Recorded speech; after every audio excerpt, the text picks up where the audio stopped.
research organization was founded that would seek to have a positive influence on relationships and policymaking within and between the countries of ASEAN and East Asia. This is ERIA, the Economic Research Institute for ASEAN and East Asia.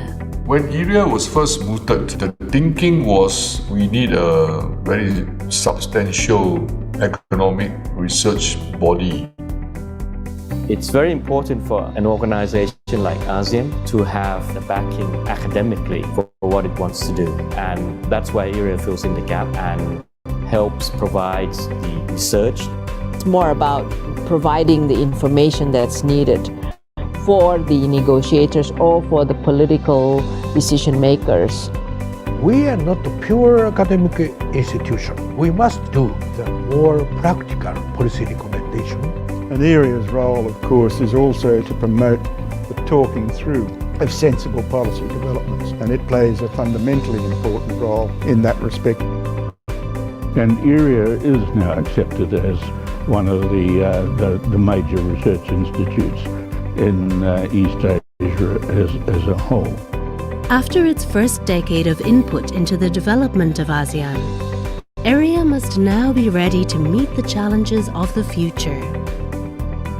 We believe that issues like sustainable development, like environment, issues like education, humanitarian aspect of it, which we think ERIA has the capacity to develop expertise and provide policy recommendation to ASEAN. ERIA, hopefully in the not too distant future, will become like the OECD of our region. ERIA will continue to contribute to the community building of ASEAN and East Asia.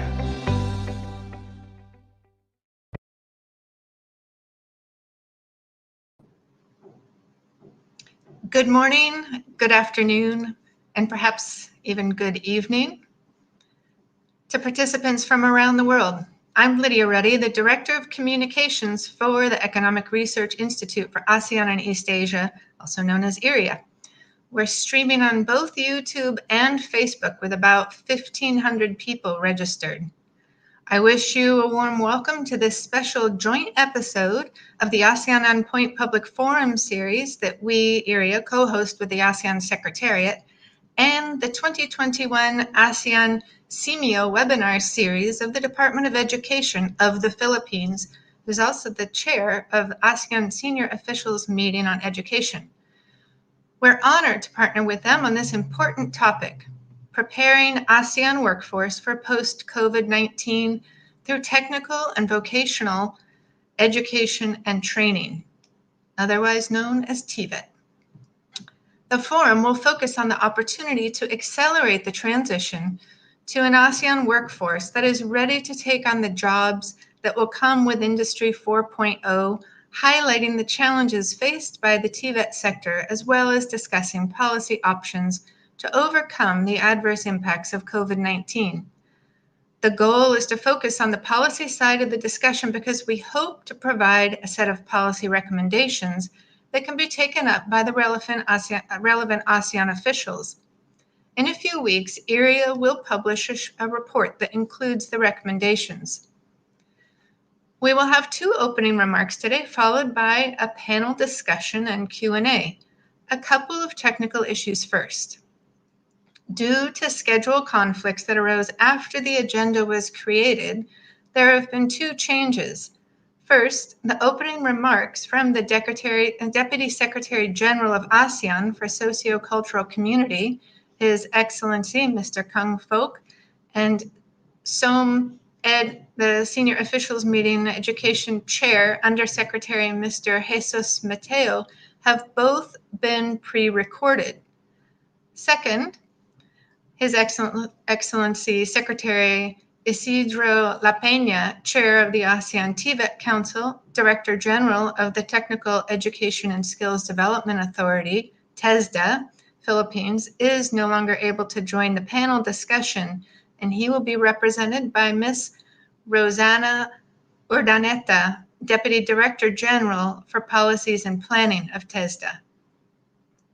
If you would like to ask a question, please do so through the comments function through Facebook or YouTube, depending on which platform you're using. We will gather the questions for the moderator, who will then pose them to the panelists. We have also taken note of the many questions that were sent in with the registration. Since there were several broad themes addressed, your question may not be individually addressed, but we hope that you will hear the answer in one of the responses.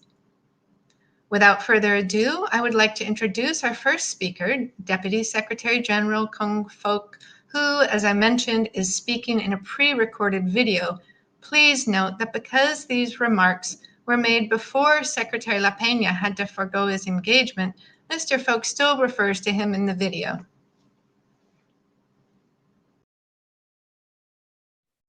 His Excellency Secretary Isidro La Peña, Chair of the ASEAN-TVET Councils and Director General of the Technical Education and Skill Development Authority, the Philippines, His Excellency Jesus Mateo, Chair of the ASEAN Senior Official Meetings on Education and Undersecretary for Planning and Human Resources and Organizational Development, Department of Education, the Philippines, Ms. Lydia Rudy, Director of Communication of the Economic Research Institute for ASEAN and East Asia, distinguished participants, ladies and gentlemen, a very good afternoon. I'm delighted to meet you virtually today at this special crossover episode of the ASEAN On Point Public Forum and the 2021 ASEAN-SEAMEO Months Webinar Series on preparing ASEAN workforce for post-COVID-19. First, I would like to extend my appreciation to ERIA and the Department of Education of the Philippines for co-organizing this webinar in the spirit of synergy to promote public awareness and engagement on advancing technical and vocational education and training in ASEAN. Ladies and gentlemen, the COVID-19 pandemic has brought devastating effects on the world of work. Lockdowns and related business disruption, travel restriction, school closure, and other containment measures have had sudden and drastic impacts on workers and enterprises. The glaring mismatch between labor market demand and the skills available has been a consistent challenge for ASEAN. Even prior to the COVID-19 pandemic, skill gaps threaten to become even wider as the fourth industrial revolution transforms business and job faster than workers can adapt. Despite these dire circumstances, there are opportunities for growth.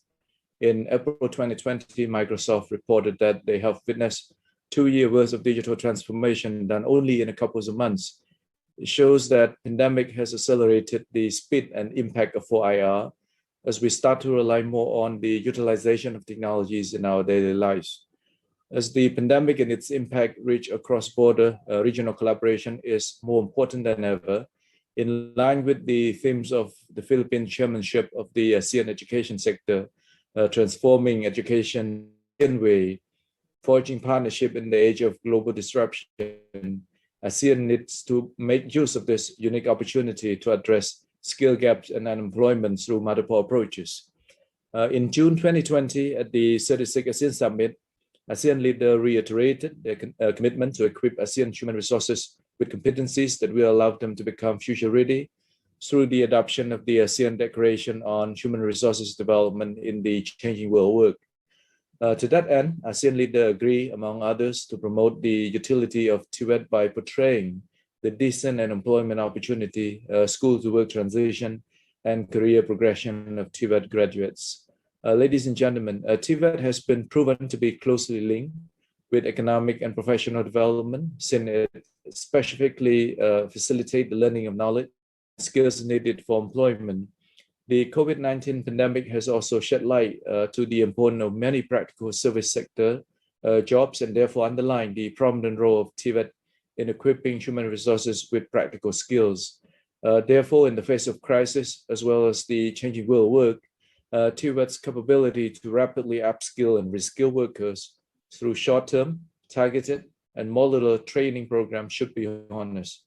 Guided by the ASEAN Work Program on Education 2021-2025, I'm pleased to note that the ASEAN education sector will work towards enhanced access to quality, initial and continuing TVET that is responsive to the changing labor market demands. Advancement of a TVET system across the region with improved quality, adaptability, and resilience is indeed important to realize TVET great potentials. Synergy between TVET curriculum, labor market demand, and government policy is key to achieve this goal. Recognizing the importance of synergy and cross-sectoral collaboration in advancing TVET, I'm pleased to inform you that the ASEAN labor, education, and economic sector have jointly established the ASEAN TVET Council in June 2020 to facilitate coordination, research and development on innovation, and monitoring of regional programs that would support the advancement of TVET in the ASEAN region. I would like to extend my sincere congratulations and thanks to the chair of the ASEAN TVET Council, Secretary Isidro Lapena, who is joining us today as panelist, for his great leadership in the establishment of the ASEAN TVET Councils. Ladies and gentlemen, while the importance of TVET is increasingly recognized in international discourse and policy, TVET is still often seen as the second best option for young people in many countries, especially when compared with other educational pathways such as higher academic education. Gender disparity, especially the lack of female involvement within TVET institution, both as trainer and trainee, has also been a persisting challenge in TVET. I would like to underline that addressing these challenges is imperative for the advancement of TVET in ASEAN, since advancing TVET is not only a matter of improving quality, but also improving its image as a viable career path for all. Ladies and gentlemen, developing human resources who are equipped with the right skills demanded by the labor market is a vital element of economic growth and productivity. With the involvement of all speakers from government institution, development partner, private sector, and practitioner, I believe that this webinar will give you insight and new perspective on the prominent role and enormous potential of TVET in preparing ASEAN workforce for the post-pandemic world of work. I wish everyone a productive discussion and all the success. Thank you very much.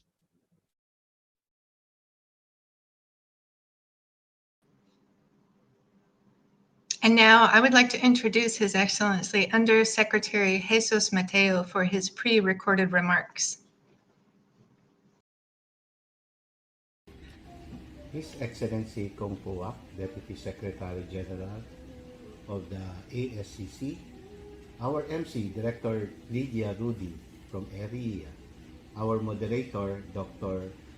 Rashesh Shrestha from ERIA, and our panelist, Deputy Director General Rosana Ordaneta from TESDA, Director Ingo Imho from RecordVet, Mr. Eugene Ho from SUP East Asia Pacific, and Ms. Hyun Tan Tam from Bosch, Vietnam. Esteemed guests, colleagues, friends, ladies and gentlemen, good afternoon to all of you. On behalf of Her Excellency Secretary Leonor Mactoris Briones, I'm honored to welcome you to the special joint episode of the 2021 ASEAN-SEAMEO Webinar Series and the ASEAN On Point Public Forum. I would like to acknowledge our organizing team from DepEd, from ERIA, and the ASEAN Secretariat for making this event possible. It is indeed relevant for policymakers and stakeholders to converse and share their experiences and insights on what is currently happening in our society and what is yet to come. Since it was declared a pandemic in March 2020, the corona disease has continued to upend lives and disrupt livelihoods around the world. ASEAN has not been spared. Indeed, the unprecedented pandemic crisis generated unprecedented uncertainties for ASEAN, with a devastating impact on economy, society, and its people. The ASEAN member states, with the active and effective support of their development partners, have shown the way in fighting the pandemic. Step by step, we have gradually formed resilient and responsive policies that will help us build back better and stronger. Some countries may have improved faster than others, but we must keep on striving and we must continue to rebuild our society for the younger generation. We must continue to help each other. This year, the Department of Education of the Philippines planned a year-long webinar series that tackles the most relevant issues in the education sector in the region. We are grateful to ERIA and the ASEAN Secretariat for partnering with us for this month's episode as we talk about what lies ahead in terms of workforce and opportunities for human development. I'm also pleased to welcome in this webinar a good friend and respectable colleague from TESDA, Undersecretary or DDG Rosana Odaneta, representing Secretary La Peña, who serves as the inaugural ASEAN-TVET Council Chair and currently voted by EPIC Economists as the Capacity Building Network Coordinator. Congratulations, my dear colleague. It is quite an exciting time for the Philippine education system to be chairing the ASED and the ATC at the same time. Now, more than ever, we are highlighting the importance of the three lenses of education: basic ed, higher education, and technical vocational. Through this webinar, we hope to share with our viewers how TVET is not just a fallback for those who are not able to enter higher education, but also a golden opportunity and a career on its own. We are beginning to see the importance of skill-based learning and how every occupation is relevant. With this, I am certain the discussion later on will be fruitful with a variety of panelists that we have invited. Please do not hesitate to engage with our panelists through the live stream comment boxes. Once again, thank you for joining us in this webinar and stay safe. Magandang hapon po sa lahat. Salamat, Singan.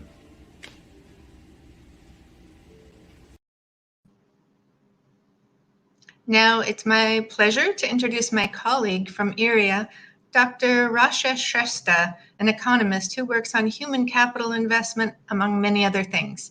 He will be the moderator today.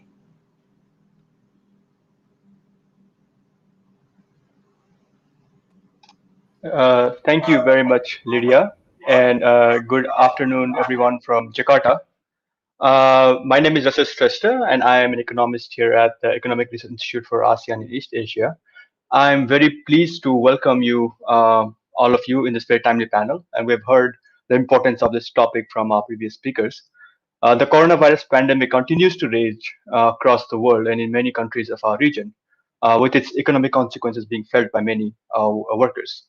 Recovering from this economic impact will require us to rethink our policies and strategies, even those that have been long pursued. TVET is one such area where recent events are likely to have profound impact and require some fresh thinking. So we are very grateful to have a set of panelists with diverse experiences representing all aspects, all different aspects of the TVET system. Please allow me to introduce each of our panelists first. First, we have Ms. Rosana Urdaneta. She is the Deputy Director General for Policies and Planning, Technical Education and Skills Development Authority of the Philippines. In her current position, she has been instrumental in spearheading key policy reforms directed at guaranteeing the readiness of the TVET sector for the fourth industrial revolution. And her perspective on the policy side is going to be very valuable. She will be discussing on the topic of developing an adaptive, resilient, and future-ready TVET system in ASEAN. Next, we have Mr. Ingo Imhoff. He is the manager of the German government's Regional Cooperation Program on Technical and Vocational Education and Training in the ASEAN region, or RECOTIVET.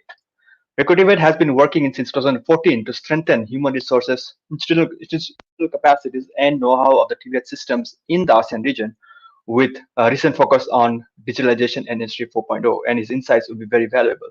He has a very vast experience working on skill development programs and other initiatives of GIZ since 2002. He will be discussing on the topic reimagining and redesigning TVET in the post-pandemic ASEAN. Next, we have Mr. Eugene Ho. He is the head of Corporate Social Responsibility East Asia and Pacific, SAP, overseeing SAP's corporate social responsibility efforts across 17 markets in the Asia Pacific region. Among his many experience, he founded the ASEAN Data Science Explorers ASEAN DSC program in 2017, together with the ASEAN Foundation, which has impacted more than 16,000 youths and 1,400 educators over the past 4 years. He will be speaking on the topic enabling youth employability in the Industry 4.0.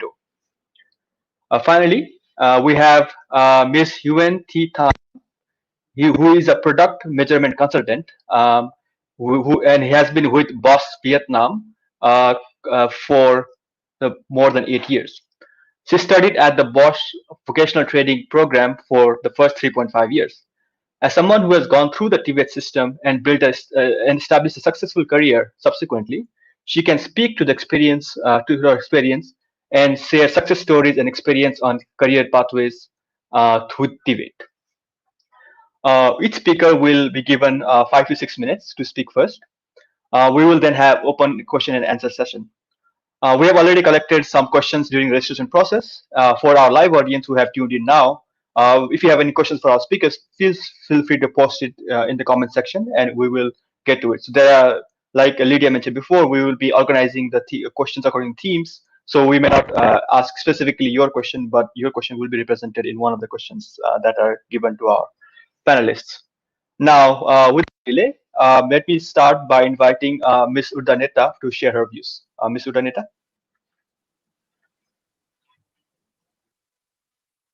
Thank you, Mr. Shrestha.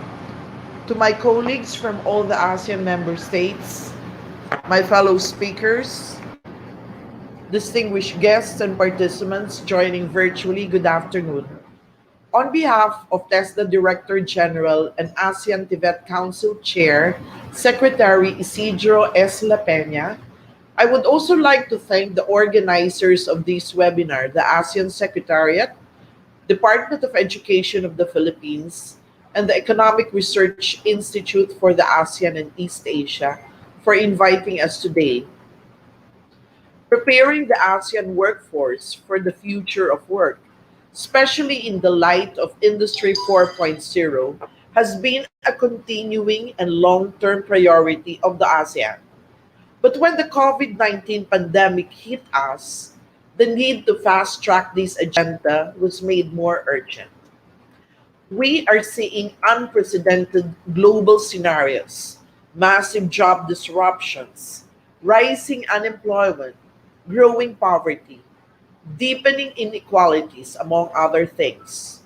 These are the cross-cutting issues triggered by this health crisis that call for the collective and coordinated actions from all the stakeholders. As the global economy slowed down since last year, workers in the low to middle skill occupations were faced with massive job disruptions and losses.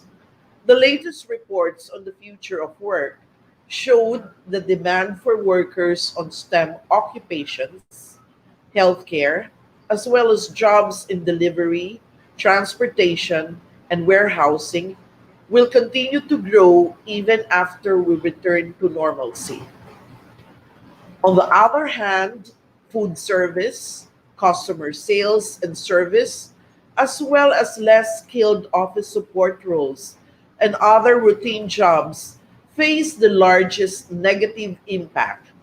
And this scenario is expected to continue even after the pandemic, as e-commerce continues to grow and as businesses increase investments in automation and artificial intelligence. This suggests that our workers would require retooling with more advanced digital and cognitive skill sets to be able to transition to new jobs or migrate between occupations to remain employed in the future. Indeed, the COVID-19 pandemic has accelerated labor market disruptions and trends faster than expected. It has dramatically impacted the entire education community beyond imagination. It forced massive shutdown of face-to-face activities of our education institutions and emphasized more than ever the importance of digital readiness, flexibility, and agility of our education and training systems. While some are able to achieve meaningful progress 1 year into the pandemic, this shift from the traditional face-to-face training to distance learning modalities still remains a challenge, both for the TVET institutions and the learners, due to several issues such as lack of ICT equipment and digital resources, low digital literacy, poor access to the internet, limited online-based curricula, as well as the need to capacitate the learning facilitators to effectively deliver the programs virtually.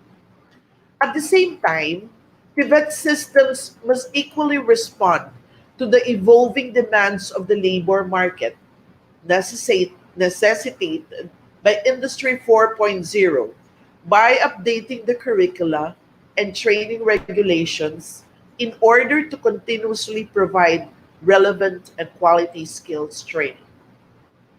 The establishment of the ASEAN TVET Council last June 2020 was a timely development and a huge milestone for TVET in the ASEAN. In fact, skills development plays a key role in the immediate recovery measures and long-term strategies of the region towards a more sustainable and resilient ASEAN community. TVET has and will always be a crucial input in providing decent employment and livelihood opportunities to our people, whether to meet the skills needs of the fourth industrial revolution or to address the unique challenges brought about by the COVID-19 pandemic.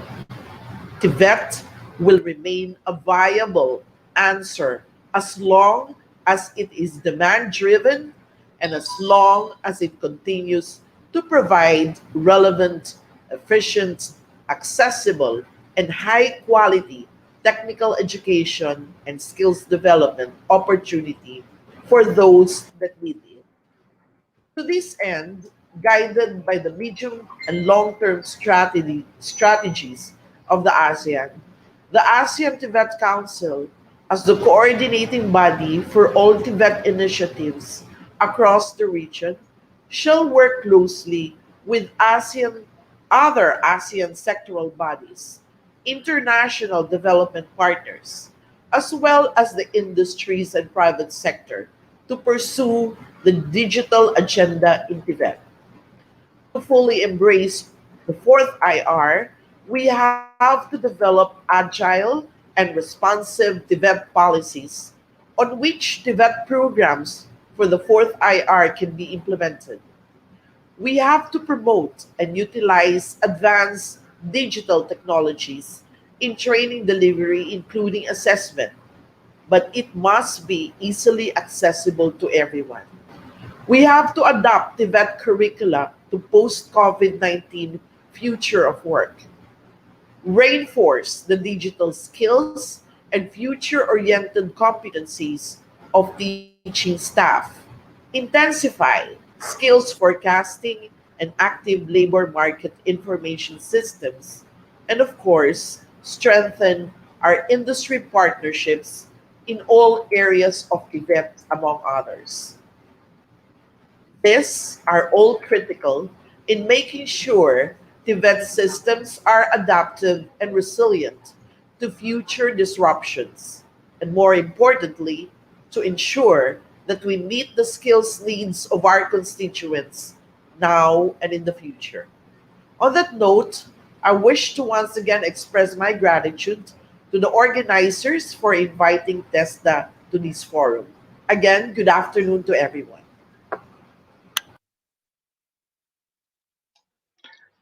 Thank you very much. Thank you very much, Ms. Urdaneta, for providing an overview of the changing nature of the world of work, for highlighting the challenges that the COVID-19 pandemic has provided to the education systems, and how there's a need for the TVET system to be adaptive and resilient, and needs for improvements to meet that goal. So let me now call upon Mr. Ingo Imhoff to share his thoughts on reimagining and redesigning the TVET in the post-pandemic ASEAN. Mr. Imhoff. Gladly. Thank you, Rajesh, and good afternoon, everybody. I would like to likewise thank very much the Economic Research Institute for ASEAN and East Asia, the ASEAN Secretariat, and the Department for Education of the Philippines for the opportunity to speak here today. Reimagining and redesigning TVET in post-COVID ASEAN might lead one to ask, what is it we're reimagining or redesigning? In other words, what were the challenges that have characterized TVET before COVID? And how has the pandemic changed that situation? And as a consequence, perhaps what should be our priorities going forward? Of course, you're all aware, if we talk about TVET at a regional perspective, we have to generalize. TVET systems in ASEAN are very different, and it would be very difficult to speak in the abstract about any detailed reform proposals, which are, by the way, of course, underway, not only in the Philippines, but also in a majority of ASEAN member states. And of course, we cannot comment or qualify any of these comprehensive efforts. But we have to look, I think, at two distinct circles, if you will. One are long-standing requirements of TVET reform that have been with us and that are indeed still with us after the COVID crisis.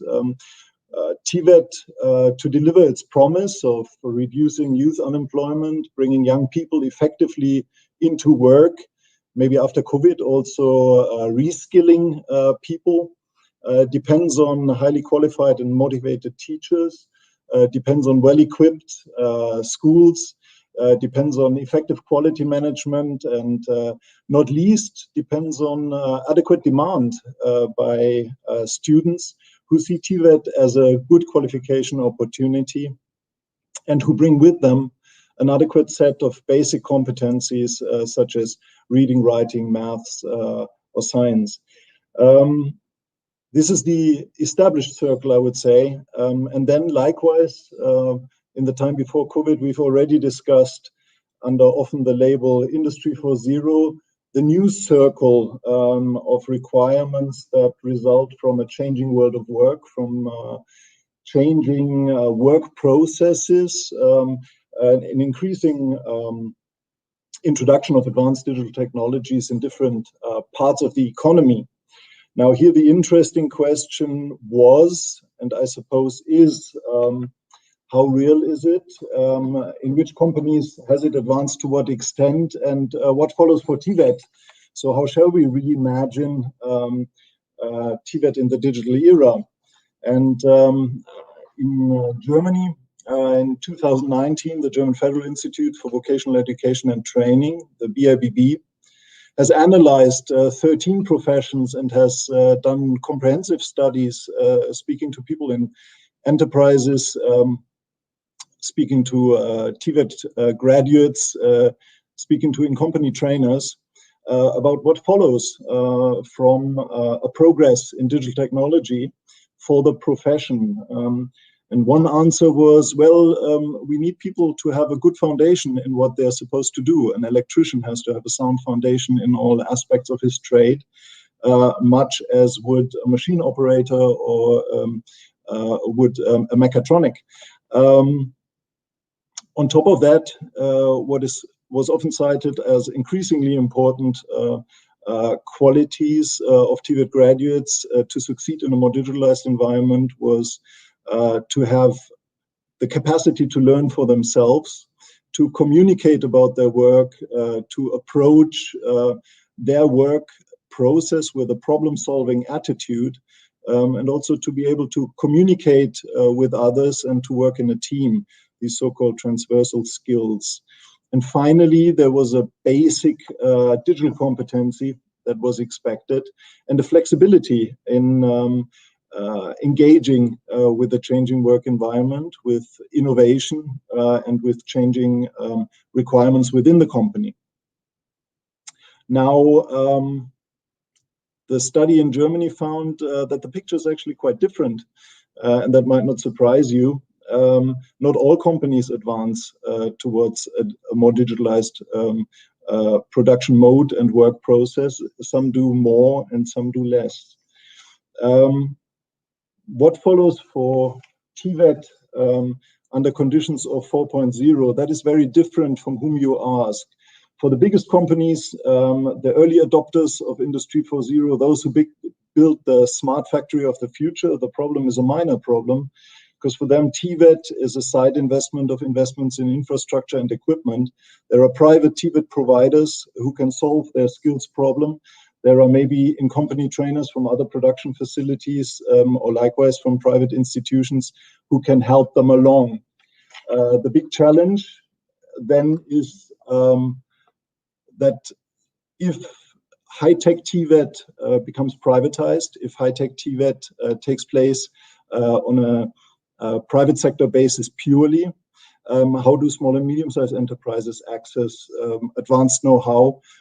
How do they get access to digitally advanced TVET graduates? And how do we make sure that TVET graduates will still receive a broad training, not be trained in line with the requirements of an individual production facility, but receive the overarching training and competences required to engage with different work environments, different companies across an industry?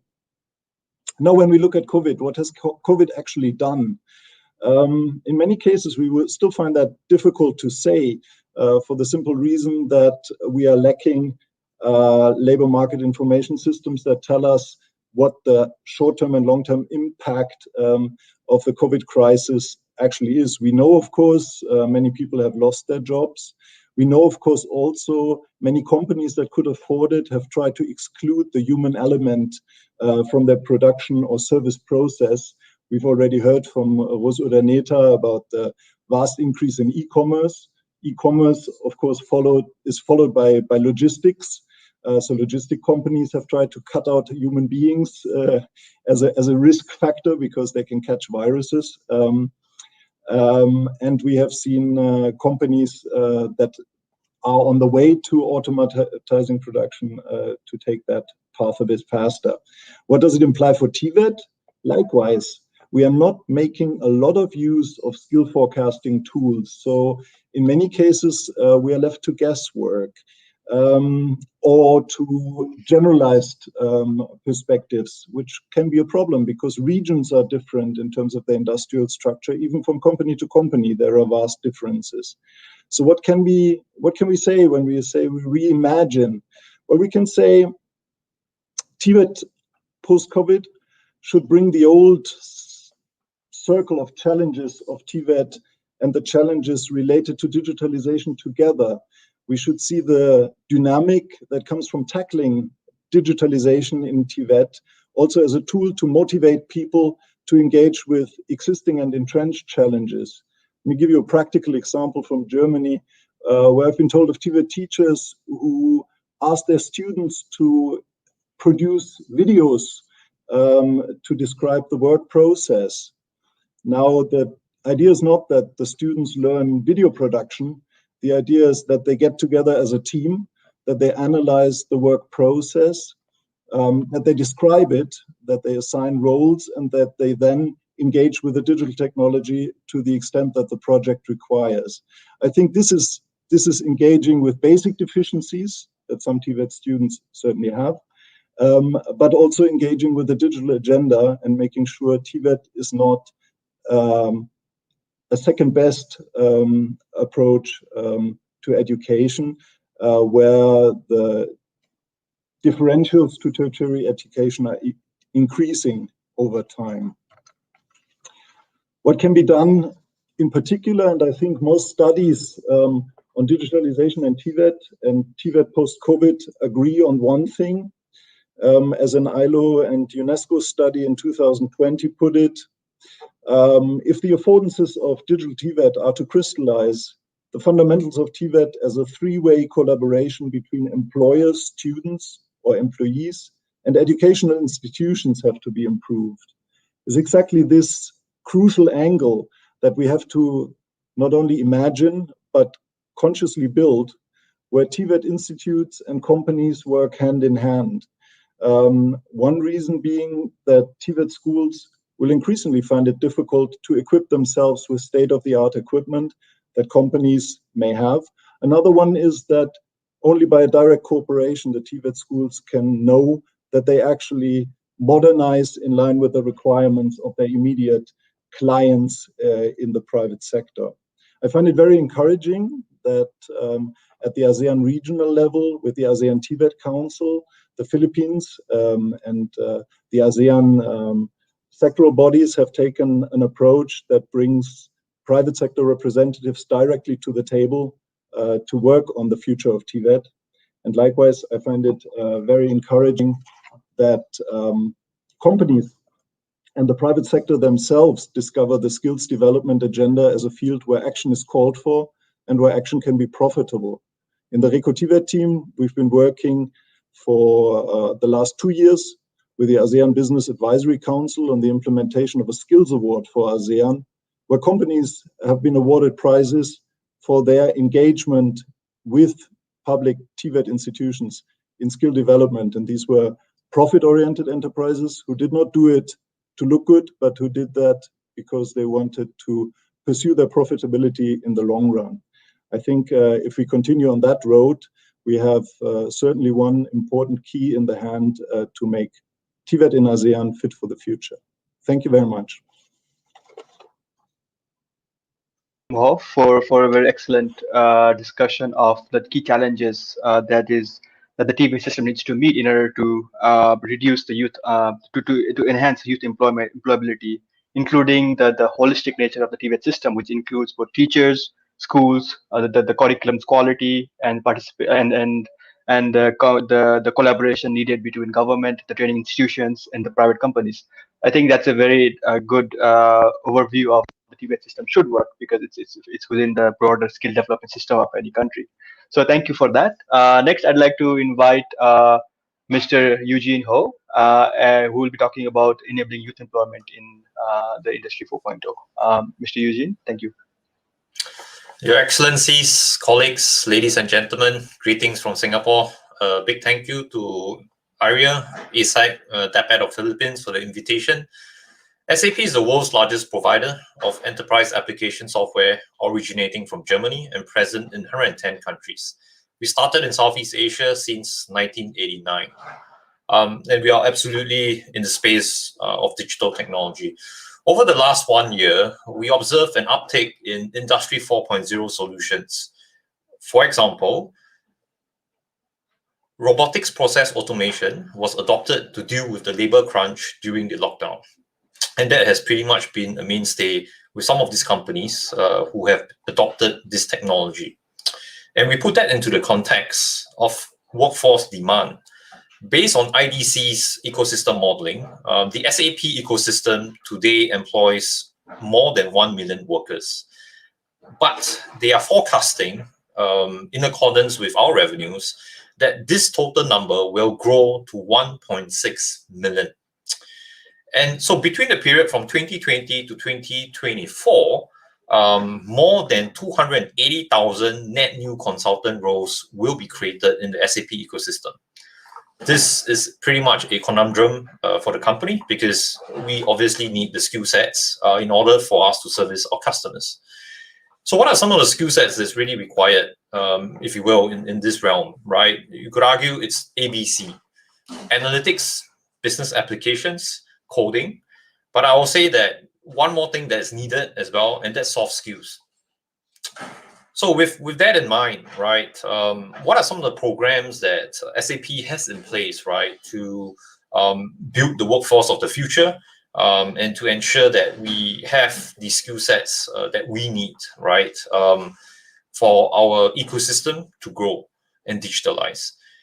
We do that through different programs, some of which are public-private partnership. For example, mentioned earlier, that we do run the ASEAN Data Science Explorers, where we enable more than 4,500 students and 500 educators across all 10 ASEAN member states.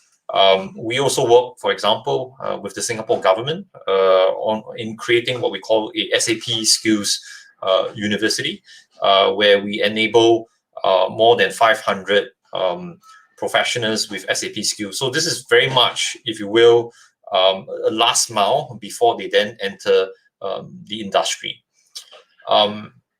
In addition, we also work with many university partners, right? Our University Alliance programs has got more than 72 universities across the ASEAN region, and we enable about 10,000 students every year.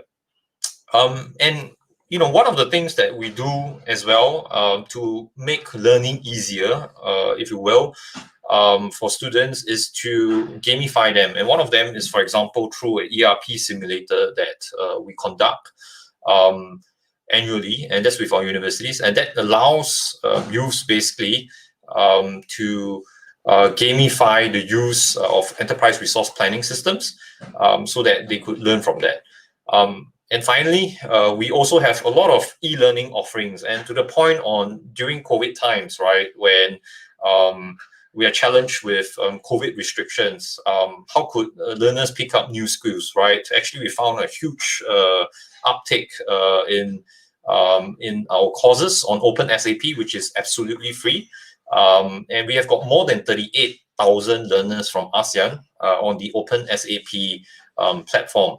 And in addition, we also offer very much our bread and butter SAP education courses on our SAP Learning Hubs, which comes with it test systems. So it allows students to utilize live systems to practice the skills and theories that they have learned. So what are some of the policy recommendations that I would give, right? Essentially, I mean, government plays an important role, right, to invest in the last mile to make youths employable, because they will become economically viable and would help reduce social costs of unemployment when we make that sort of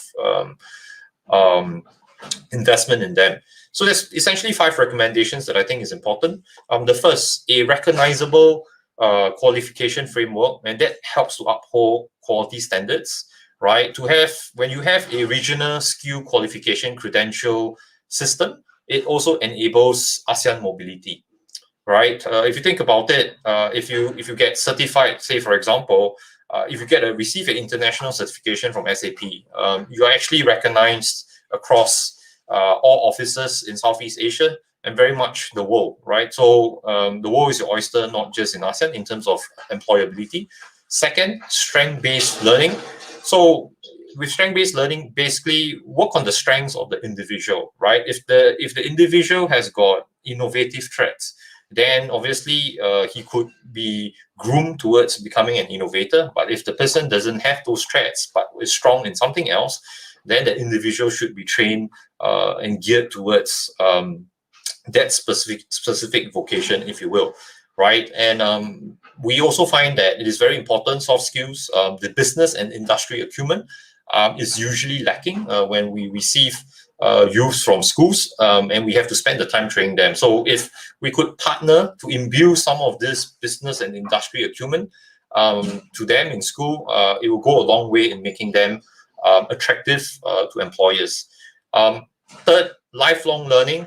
I mentioned just now e-learning and MOOC. Guess what? The industry are all leveraging learning management systems which are online to imbue staff with the knowledge that they need, right? So I would say that at the onset, while they are in school, perhaps either every semester or the next semester, they should be encouraged, or as part of their curriculum, they should embrace e-learning right at the onset, because guess what? They're going to have to go through quite a fair bit of e-learning for the rest of their life as part of lifelong learning. Third, industry skills, right? I think it's very important to embrace employers, right? To be part of your true train, right? So that we can help embed industry-led skills into the vocational school. And really incorporate globally recognized industry certification in the curriculum. Last but not least, very important, is industry attachment. And I think from the experience that we have had working with different schools, it is not very standardized, right? Every school has got a different criteria, a different standard, right? Some of the schools only allow the youth to go for 1 month attachment or internship. Some is 3 months, some is 4 months, some is 6 months, right? But coming from an employer perspective, right, we actually prefer that an internship program that lasts for at least 6 months, right? So if we could standardize that across all schools, would be great. And one more thing to even consider is a work-study program, meaning that if can the youth come over and work for us while they study for 18 months period. So coming in for 6 months duration full-time, and then thereafter part-time. So by the time they actually finish their school, they actually have got 18 months experience working for SAP, for example. So those are my 5 recommendations. Back over to you. Okay, thank you very much, Mr. Ho, for highlighting how the industry, the demand for skills is changing even within SAP system, and what kind of skills would be required going forward, and the role that SAP has itself played in developing those skills among the youths.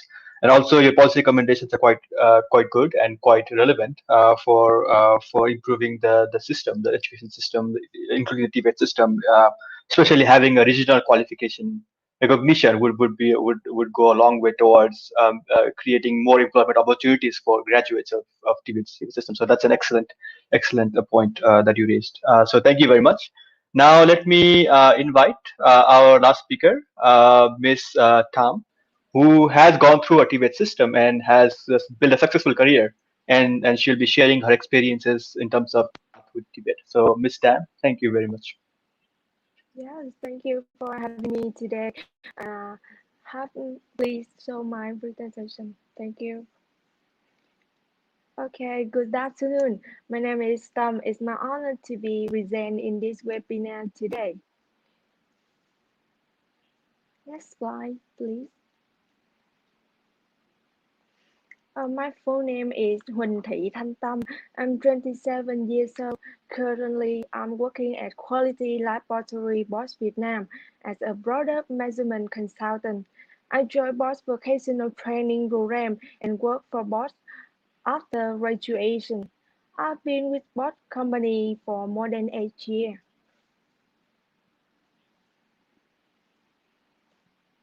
Next slide, please. In my presentation today, I would like to share my experience in taking vocational training and continuing my career in TVET. My vocational education and training started in 2013 by joining the Technical Industrial Apprenticeship Program sponsored by Bosch Vietnam in cooperation with Lilama 2 College. The vocational training program that I took was mechanic. It was a well-designed program lasting 3.5 years with 25% studying at Lilama 2 and 75% practicing in TGA Center. In the first year, I received the basic training and started my first project with I make a drug model. I got more advanced training in the second year and learned how to use the high-tech machines like CNC lathe and milling machine. During the years, I was one of 2 TGA students chosen for 2-month exchange knowledge program in China. In the last 1.5 years, together with all TGA students, I joined the intensive on-job training at Bosch factory, where I got more real experience in my factory environment. As you can see in the slide, my final project in 2016 for graduation was a mechanical spare part used in the welding machine in Bosch factory. The cost of making that part was much cheaper than original part from a machine supplier while providing a better performance. Next slide, please. For your information, this is more detailed description on the training program that I took.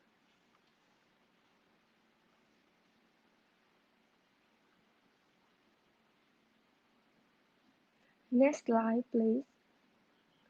Now this is my TVET career.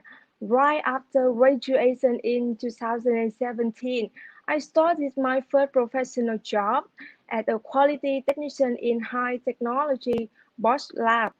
In fact, in the 3.5-year training at Sport TGA Center and Lila Mathieu provided me very useful knowledge and practical experience resulted in my good performance at work.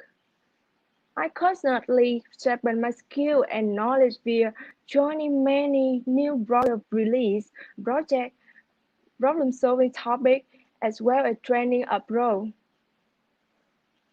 So I was promoted to specialist in 2019 and recently to product measurement consultant. I was so happy that all my effort during that time led to successful results.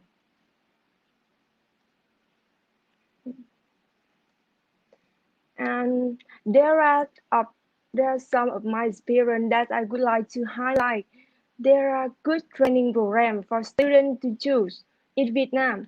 For example, the training that I took. It's my right choice to take this vocational training program. The program even encourages the participation for girls. After 4 courses, there is an increase in the percentage of female students. The performance of female students in the program, as well as after working in the factory, has shown no different from male students. Last but not least, it should be bear in mind that any graduates and workers have to constantly learn and improve themselves in order and to advance their future career. That's a lifelong learning process. That's all my presentation. I'm very happy to share with you all my story and hope that can inspire more high school students and girls to take vocational training. There are many ways to leading us to success, and TVET is one the way. Today, I'm attending a whole day online training course, which is important to my career. After this presentation, I have to go back to the training course. My apologize to any inconvenience is my course. Should you need further information about learning and my experience working, please contact me via email. Thank you for listening. Thank you very much, Ms. Tan, for sharing your experience with the TVET system and how it has helped you build a successful career in Vietnam with Bosch. We're very glad that you could join us today. Unfortunately, you are not able to attend the Q&A session, but if there are any questions for you, perhaps we can direct them to you via email later on, and you can probably respond directly to the questionnaire. So thank you again very much for sharing your experience with us. So that with that, we have come to the end of the first sub-session of this session. So now we move on to the Q&A. So we have received a lot of questions from during the registration process, and as well as already some questions from the comments today from our live audience. We have collected them and we have organized them into various themes. So we will not be repeating the questions verbatim, but we'll combining them and asking each to speak on certain relevant topics. So we have about 30 minutes for this. So please keep the questions coming, and we'll try to get to as many of them as possible. So let me start with the first question. So the pandemic forced us to close down our education institutions and rely on e-learning, as all of our speakers have pointed out. I want to know, so how has the TVET system been affected by the pandemic, and what lessons have we learned? If online learning is going to be more prevalent even after the pandemic is over, how do we ensure its effectiveness? What changes are required? For example, training teachers for the online delivery of course materials. And how can education institutions adjust? Perhaps I will direct this first to Ms. Udaneta, because she has some policy experience and may be able to speak to that. But the other speakers may feel free to jump in after that as well. So, do you have any thoughts on this? Thank you very much for that question. I think most, if not all of us, really was kind of caught flat-footed into this particular phenomenon, such that a lot of disruptions have been made, a lot of disruptions have been done, and we don't really know where we're going to, because at the end of the day, we were thinking all of the efforts that we have made in the past are all gone already because everything is new. Everything is under the new normal. So it affected a lot of the TVET systems primarily because even the way that we do things now, we have actually realized that we cannot do it alone in the government. It has to be that this particular TVET sector, which means to say that it's government, industry, and academe, should really be mobilized in order for us to realize what we wanted to do in this new normal. We have to strengthen our industry collaboration, because there's a lot of things that the industry can offer, particularly on those facilities that TVET institutions wouldn't have. Realization that we have to do both digitalization and digitization in all our practices, in all our systems and processes. We have to do a lot of things. We have to train again our trainers. We have to dwell also on the blended and flexible delivery systems. It is almost like a nightmare actually for a policymaker, just like us in TESDA.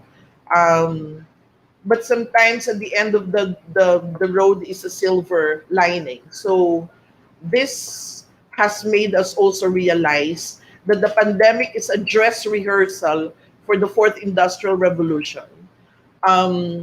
We will all be on this particular path anyway in the future, so might as well take it now.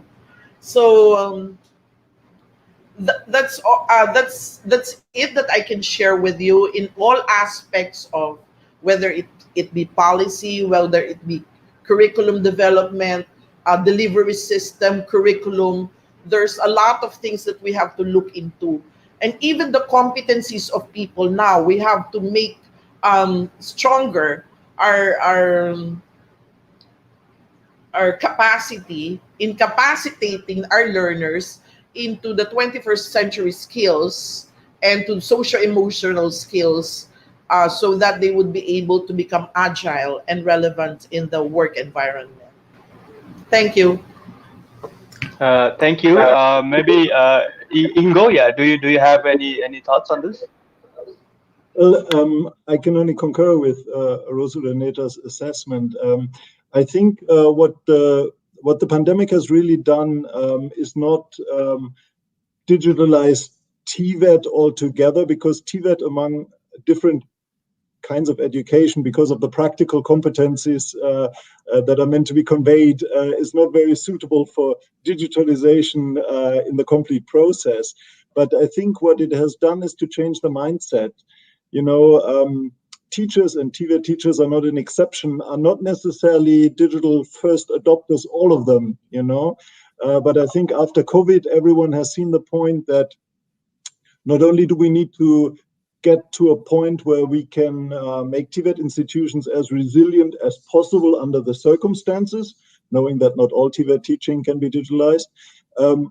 And we have to make sure that TVET students gain access to know-how for a future work environment that will be more digital than we imagined. I think this is a learning experience that no one will deny after COVID, and I think that is a step in the right direction.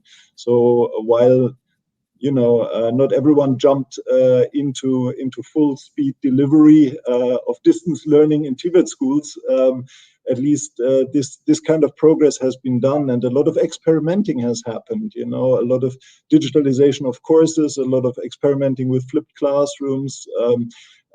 things that we wouldn't have imagined beforehand. You know, teacher just sitting down and saying, okay, let me try and lecture this in a video because there will be no class, you know, and this is a progress. This is interesting. It's creative. Okay, thank you, Ingo.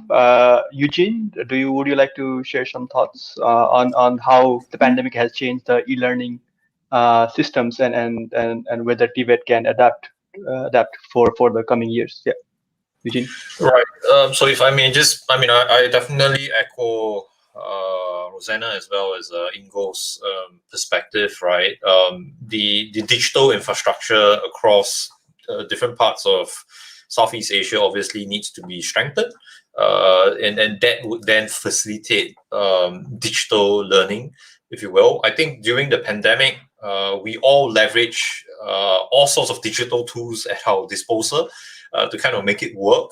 I think certain schools were also digitalizing as much of the content as they could, whether it's just making scans and making ebooks readily available. I mean, even for ourselves, right, for some of our programs, when we had connectivity issues, what we had to do was to make sure that we transferred the files from a central server down into the school server, so on and so forth, just to ensure that there was the connectivity wasn't too much of an issue, right, when we do that. And I think that some of these will remain with us post-COVID, if you will. And I think that there is that opportunity where, if I may suggest, which is how could we look at writing once, you know, and then being used multiple times in many schools, rather than every single school in every single country trying to create the same curriculum. How could we divide and conquer? 3 countries come together, experiment, pilot a single curriculum for very specific and syllabus for very specific vocational job, and then another 3 does the same, and then after that they do the sharing. Maybe that's something that could be considered. Okay, thank you, Eugene, for sharing your thoughts. I think that's an excellent segue to my next question, which I will first pose to Ingo, but of course others are welcome to comment as well. So as we know, as Ingo pointed out, many developed countries have very sophisticated TVET systems. For example, Germany is an excellent example of that. And so how should ASEAN countries improve the quality of the TVET systems? What are some examples of reforms that are being done, which I think Ingo mentioned? So perhaps you can share a little bit about the kind of reforms that are being done in ASEAN. And what are some areas of cooperation among ASEAN countries and also between ASEAN and the developed country partners on revamping the TVET system post-pandemic? So maybe Ingo, you can get us started, and others can join in as well. Yeah, I mean the topic of quality assurance in TVET has been one of those areas, as I pointed out, that have been worked on in ASEAN member states for a long time and with considerable success. So this was about quality assuring TVET outcomes. This was imposing standards that make sure that TVET degrees become more comparable over time. We have been working also in the context of regional policy dialogues and the development of regional trainings on an agenda to say we need to capacitate TVET institution managers, headmasters, and TVET teachers also to take an active role, not only in quality assurance in the sense of measuring outcomes, but also in the sense of quality development. Being an agent who looks at how can I improve with the means at my disposal the quality of the teaching and learning process, and how can I follow up on such changes and see if they have been successful.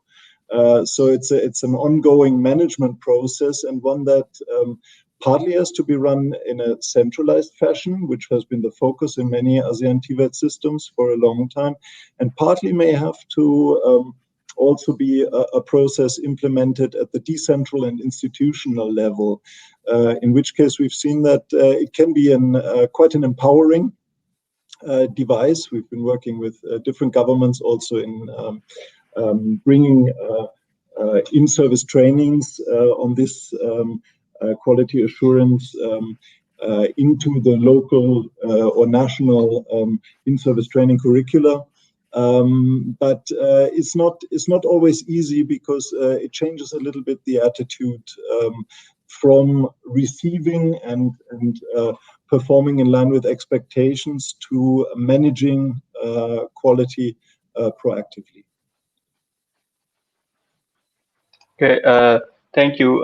Perhaps if I may quickly follow up. So how do you think like something like GIZ is doing a lot of work in this area? So so what sort of other cooperation can there be between developed countries and an ASEAN region to improve the TVET system? You know, there's lots of exchanges. There's lots of exchange about models, but not only among. I think in ASEAN itself, you have very strong and innovative TVET systems, and this is a lot what our RECO TVET program is about. We bring in expertise from Germany to the extent that this is helpful, but we also advance exchange among ASEAN member states because there are so many good examples. So many innovations that are tried and implemented in the region itself, that one should mix both resources. And of course, if there are things like systemic follow-up on TVET development with annual TVET reports, if there are things like maybe also specific partnerships with industrial partners that can be helpful to bring innovations into the TVET system. We've done that in Vietnam, I know, with manufacturers of learning stations. We've done that with manufacturers of renewable energy technologies.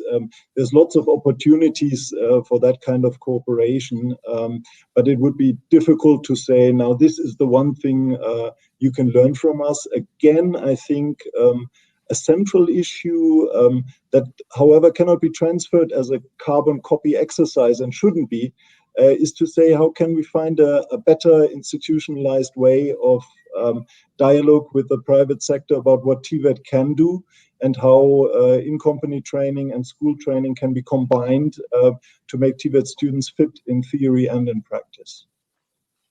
Okay, thank you very much.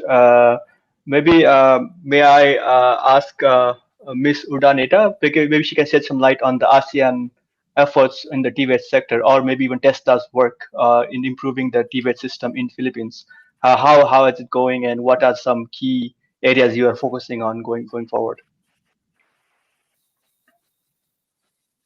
Yes, thank you. We have always looked up into Germany as our giant. So basically, we always seek the assistance of the Germans, or RECO TVET for that matter, because we believe that we stand tall on the shoulders of a giant.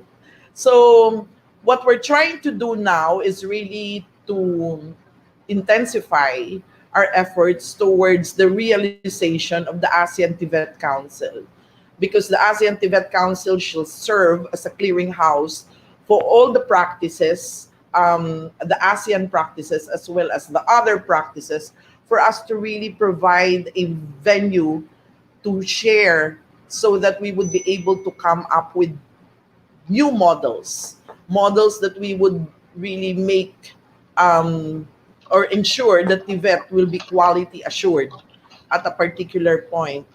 We have also tried to come up with a zero draft work plan during the first meeting of the ASEAN TVET Council last March. And we came up with 5 outcomes of that draft work plan. We wanted a strengthened labor market orientation through effective use of LMI and or labor market information, and institutionalized cooperation leadership of business and industry in TVET.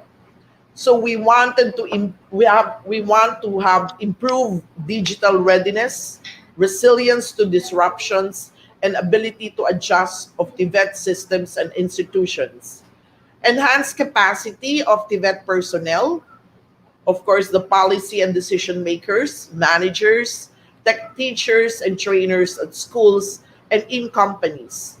Increased demand for initial and continuous TVET programs in and across the ASEAN member states, and ASEAN TVET Council as an effective and sustainable institution for AMS cooperation on TVET and alignment of available resources.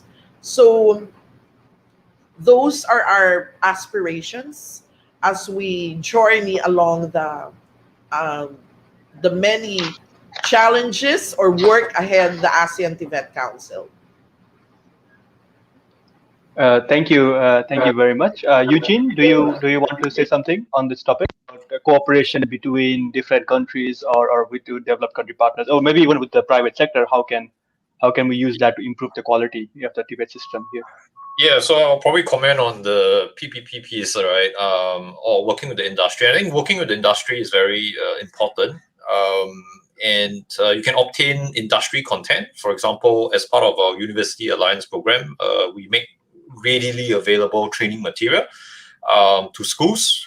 So out of the bag, you already have that framework and all the content that you need, as well as the software support to make it happen. And I think what is also very important is educational visits to the industry's innovation centers. And we have hosted quite a fair bit of that as well. And last but not least, what we have also observed is we have been invited by schools to join the advisory board, and that's where we provide direct counsel into what we feel is relevant and what is in vogue, right? At the end of the day, I think we have a good perspective of what's up and coming, what's going to go away 3 years from now, what's up and coming for 5 years, what are companies or enterprises looking for, and we can provide that sort of advice into schools as well as the ministries. Okay, thank you. Okay, so that's great. And it's also another good segue to my next question, which I will first ask Eugene to respond to, and then we can go to the other speakers. So basically, there's going to be a change in the skill requirement after the pandemic, right? So we all mentioned that before. So maybe you can speak to a little bit on what kind of skills need to be imparted by the TVET system and how the required skills might change due to the lasting consequence of the pandemic. You already mentioned some of that in your presentation, perhaps you can elaborate a bit on the ABC and the soft skills that you mentioned. But I also wanted to specifically check about, for example, the gig economy is going to be much larger probably, right? So it's more of self-employment. It's because when you think about TVET systems, we think about going to work for a certain employer. But with the gig economy, that's not the case. So is there a role for TVET system in the gig economy?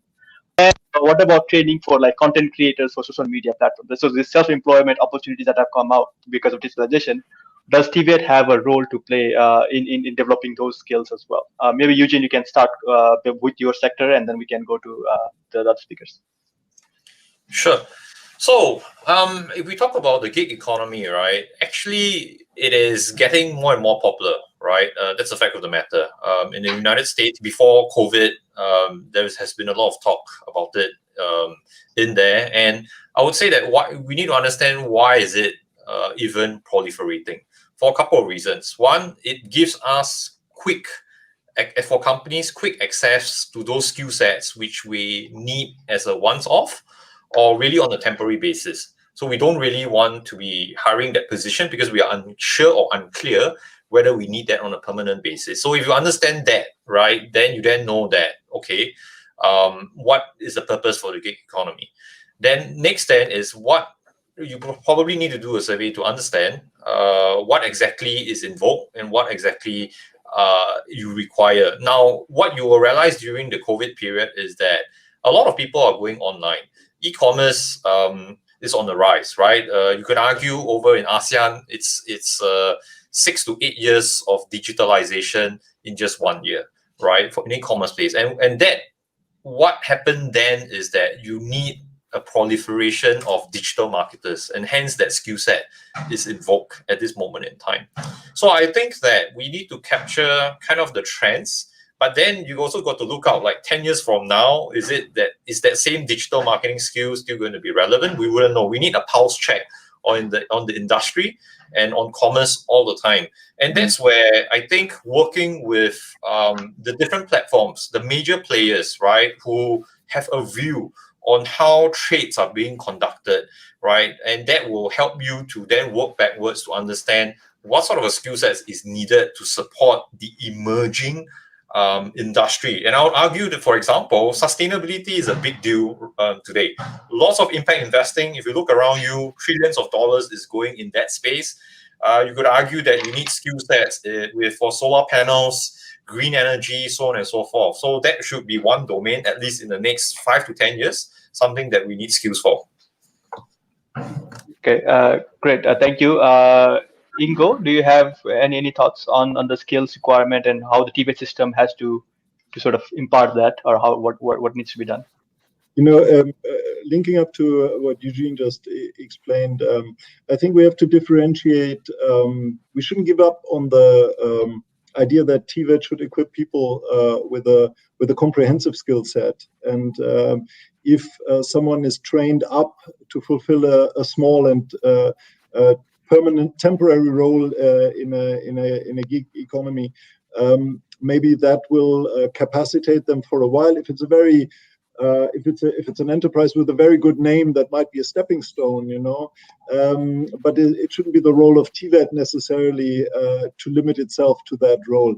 On the other hand, visiting recently an NGO here in Vietnam who train TVET for IT sector, I found it's quite intriguing. You know, you can train people comprehensively, including life skills and the technical competences, for example, to become a tester or to become a systems administrator. And that doesn't have to be a university graduate. By contrast, this NGO also facilitated work experiences during the 3-year training. And they found that the companies that took the young TVET students in the IT jobs for an intern would also hire them subsequently, because they found these are people who will stay with us, people who have a vested interest, and people who are qualified at a level where it's comprehensive enough to work with and to innovate on. So I think an interesting question is, and again, something that has to be discussed also with the people who will later hire, shouldn't we have more TVET for service industries? Shouldn't we have more TVET for IT industry? That is not the same, of course, as to say all programmers should be trained in TVET schools. I think that would be the other extreme, and is not to be expected. But maybe we should get away from saying TVET is just the training for heavy industry. Okay, thank you, Ingo. Perhaps, Ms. Urdanet, you can also speak to the changes you are seeing in the TVET system in the Philippines, or even in the region as a whole, in response to the gig economy and the rise of distribution. So, have you seen any major changes that you can sort of discuss? I think I just don't want to tell that we have a perfect environment in TVET in the Philippines right now, because of this particular gig economy and all other things that people like us, it's a generation issue, something to that effect. So we have to cope up with that. So what we're trying to do right now is that we are trying to study the Singapore model on micro-credentialing, on what they're doing right now as offering the bite-sized programs and nanotechnologies, so that we would be able to tap private institutions who could well address this, or even the industry itself, to provide as service providers or as training providers. And we at TESDA would recognize or accredit these particular programs. So we're coming up with internal implementing guidelines. We're done already with our conceptual framework on this micro-credentialing, and we would want to test this for us to be able to cope up with emerging technologies and sectoral bodies such as this one. Okay, thank you very much. Yes. Oh, sorry. I thought, okay. Thank you very much. I think we are almost running out of time, but I think we have a couple of minutes. So I would like to ask some short questions, short answer questions, I guess. So please keep it brief. I guess let me go back to Eugene on this one, because you have experience as from a private sector. providing training to workers to be ready. So where do you find policy room for policy improvement? So like ensuring that the efforts that like institutions like SAP is making to train is actually benefiting as much as possible to the workers, especially the young workers. So do you see any role for policy improvement? Yeah, so absolutely right. I mean, some of them which I mentioned earlier, the five policies that I wouldn't mind having the support for. But maybe I'll reiterate that I think amongst all of them, what's probably more pertinent is I think the work study program as well as internship program. I think that's something that we really need the support from the government to kind of standardize it across the schools. If it was, then it makes negotiation a lot better. Right now, we are having, for example, in Singapore, we're having negotiation with different schools, different board, right? And it just goes a bit crazy for us. So if we could standardize the work study program, that would be most helpful. Okay, thank you. Maybe for Ingo, I would like to sort of touch upon, you said something about reskilling, upskilling the workforce. So for pandemic, because pandemic has created a lot of unemployment, right? And I guess some of the workers need to be reskilled or upskilled. So I suppose the TVET system has some role to play there. So maybe we can talk about a little bit about reskilling or upskilling the existing workforce through the TVET system to deal with the recovery after post-pandemic. Yeah, I mean, one example for this is a cooperation that the German bilateral TVET cooperation program for reform of the TVET system here in Vietnam implements right now, which is to offer in a modular qualification framework initial qualifications in different technical jobs to people who have just lost their job due to the pandemic. The important consideration, I suppose, to make it feasible for such learners to go into that is, of course, that they have to make a living while learning. And this is often a criterion that certain adult learning programs feature, but TVET programs very often do not feature, and that is certainly an innovation to think of. We cannot expect people to give up making a living for the sake of retraining in TVET institutions. So there has to be some incentivation, and at the same time, we still have to prove that it advances the integration into the labor market. Okay, thank you. So let me ask the final question to Ms. Urdaneta. In terms of, so I think the other two speakers and even you also talked about the importance of holistic training. So TVET is just about a specific kind of skill, but we need a holistic workforce. And one way to do that is to work together with the general education system. Right now, these are two different tracks. So I'm curious about how the general education system and the TVET system can work together to sort of impart sort of a holistic skills, especially to the youths. Perhaps if you have any comments on that, Ms. Urdaneta. Yeah, of course, general education is critical to every learner's learning process, as it provides the foundation skills required for an individual to pursue further education and facilitate lifelong learning. The Philippines has its Philippines Qualifications Framework, and the chair of our National Coordinating Council is the DepEd Secretary, which is the one who is looking into basic education, and TVET, TESDA, and then, of course, CHED, the higher education. So we have this particular framework, we have this particular mechanism in which we really tie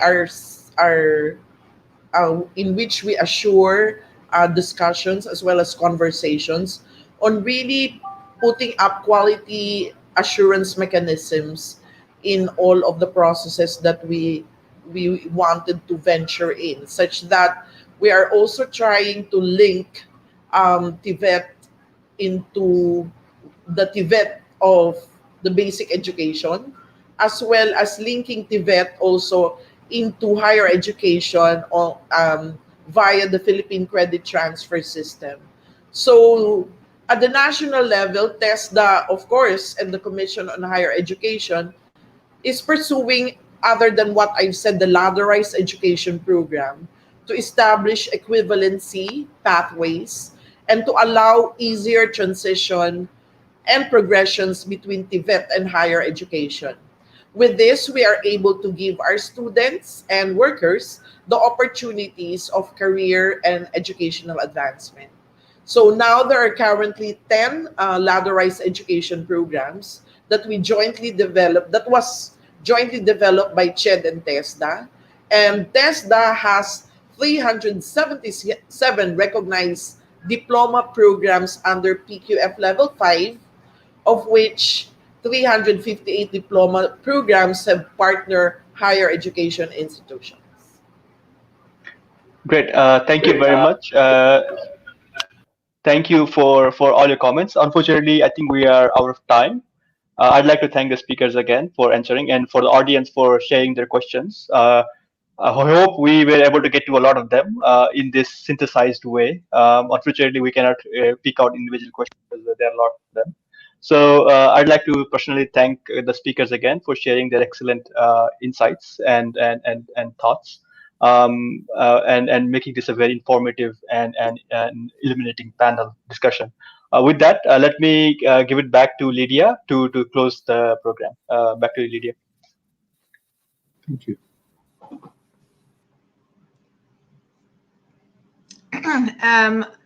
A very big thank you to Rashesh and to each of the panelists for an excellent discussion, and to our co-hosts, the Department of Education of the Philippines and the ASEAN Secretariat, who made this event possible. I'd also like to thank the fabulous participants with their very relevant and insightful questions.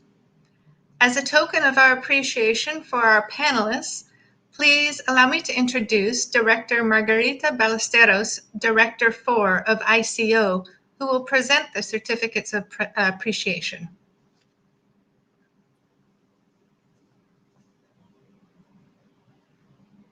Thank you, Lydia. Good afternoon, everyone, and thank you for joining us. Greetings from the northern part of the Philippines. As a token of gratitude to our panelists this afternoon, allow me to present the certificates of appreciation with its citation, Republic of the Philippines, Department of Education. This certificate of appreciation is hereby presented to DDG Rosana A. Ordaneta for sharing her invaluable insights, expertise, and knowledge with the participants during this special joint episode of the 2021 ASEAN-SEAMEO Webinar Series and ASEAN On Point Public Forum with the theme Preparing ASEAN Workforce for Post-COVID-19, held on the 20th of April 2021, co-organized by the International Cooperation Office, Economic Research Institute for ASEAN and East Asia, and the ASEAN Secretariat based in Jakarta. Given this 20th day of April 2021, signed Her Excellency Leonor Magdolis Briones, Secretary of the Department of Education, and Hidetoshi Nishimura, President of ERIA. Thank you, DDG Rose, for joining us this afternoon.